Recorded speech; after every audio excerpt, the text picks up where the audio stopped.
이 부분부터 조금 중요한 부분인데, 이 백링크를 걸 때 백링크에도 어디에 걸리느냐에 따라서. 안녕하세요, 굿시아입니다. 오늘 영상의 주제는 백링크에 대해서 영상을 만들어 봤는데요. 우선 첫 번째로 백링크가 무엇인지, 그리고 백링크를 걸면 무엇이 좋아지는지, 그리고 어떻게 거는지와, 그리고 백링크를 또 무분별하게 사용하면 안 되는 이유, 이렇게 네 가지 정도로 이야기를 해보려고 합니다. 우선 이 백링크에 대해서 아시는 분들도 있겠지만 블로그를 처음 접하시는 분들은 무엇인지 모르는 분들도 많아요. 쉽게 설명을 드리자면은, 다른 곳에서 내 블로그 주소를 링크를 거는 걸 이제 백링크라고 하는데, 예를 들면은 여러분들이 어디 새로 생긴 뭐 맛집이 있다고 해요. 그것을 갔어요. 근데 가서 고기를 먹었는데 굉장히 맛있어요. 그러면 여러분들은 무엇을 하죠? SNS에 사진을 찍고 공유를 하고 이러잖아요. 이게 이제 백링크랑 같다고 보시면 돼요. 뭐 백링크를 그래가지고 인스타에다가 주소를 넣으라는 게 아니라, 그런 식으로 다른 웹페이지나 그런 곳에서 내 페이지를 보고 공유를 하는 것을 백링크라고 보시면 되는데, 이 백링크의 종류에는 두 가지 정도가 있다고 보시면 돼요. 하나는 방금 제가 얘기해 드린 것처럼 외부에서 들어오게 하는 백링크가 있고, 또 하나는 내부에서 계속 돌게 하는 백링크가 있죠.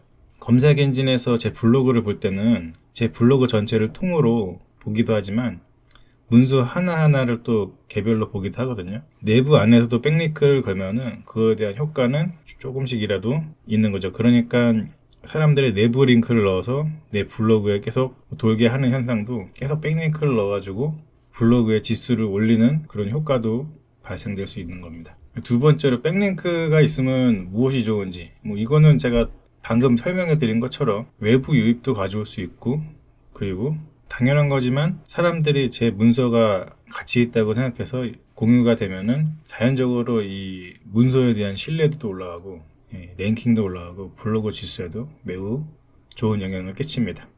백링크를 거는 방법은, 첫 번째가 당연히 누군가 제 블로그의 웹사이트를 링크를 걸어서 그곳에 정보가 있다고 이렇게 알려주는 방법도 있고, 또 반대로 제가 제 블로그에 링크 주소를 넣는 방법도 있고요. 근데 여기서 링크 주소를 넣는 게 꼭 내 문서 내에서만 들어가게 안 하고, 저도 만약에 다른 곳에 좋은 문서가 있으면 그곳에 링크를 걸 수 있잖아요. 요것도 분명 외부에서 제 문서를 추천하는 것보다는 적지만 어느 정도 백링크 효과가 있어서 아예 안 돼 있는 것보다는 순위 상승에 또 도움이 되고요. 솔직히 거는 방법이라고 뭐 해봤자 그런 문서들 많이 보셨잖아요.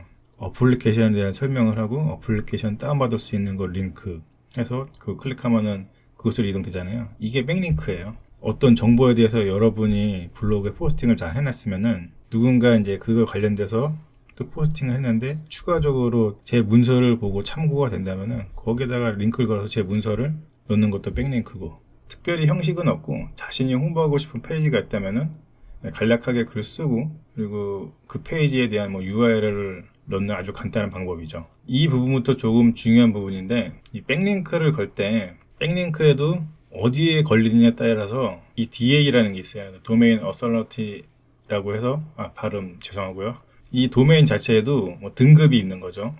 특히 구글 상위 노출을 위해서는 이 DA 점수가 높은 데서 백링크가 되면은 상당히 높은 점수를 받아가지고 상위에 노출될 확률이 높습니다. 특히 여러분들이 잘 아시는 네이버 같은 데는 DA 점수가 굉장히 높아요.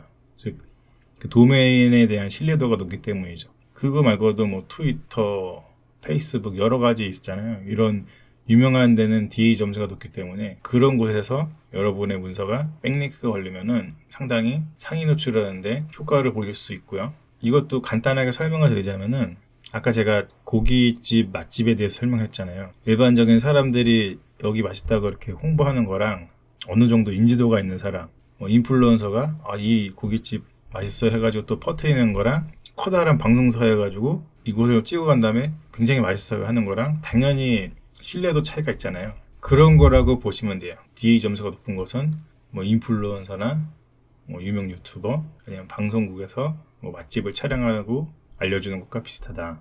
그렇기 때문에 이 티스토리 블로그 운영하시면서 트위터에도 여러분 문서에 대한 정보를 공유를 하고, 네이버 블로그에서 또 여러분이 블로그를 운영하면서 거기서도 필요한 정보를 자신의 또 티스토리 블로그에 링크를 걸어서 볼 수 있도록 하면은 백링크 점수에서 많은 가점을 받겠죠. 그리고 이거 굉장히 중요한 부분인데, 무조건 백링크를 건다고 해서 다 좋은 건 아니에요.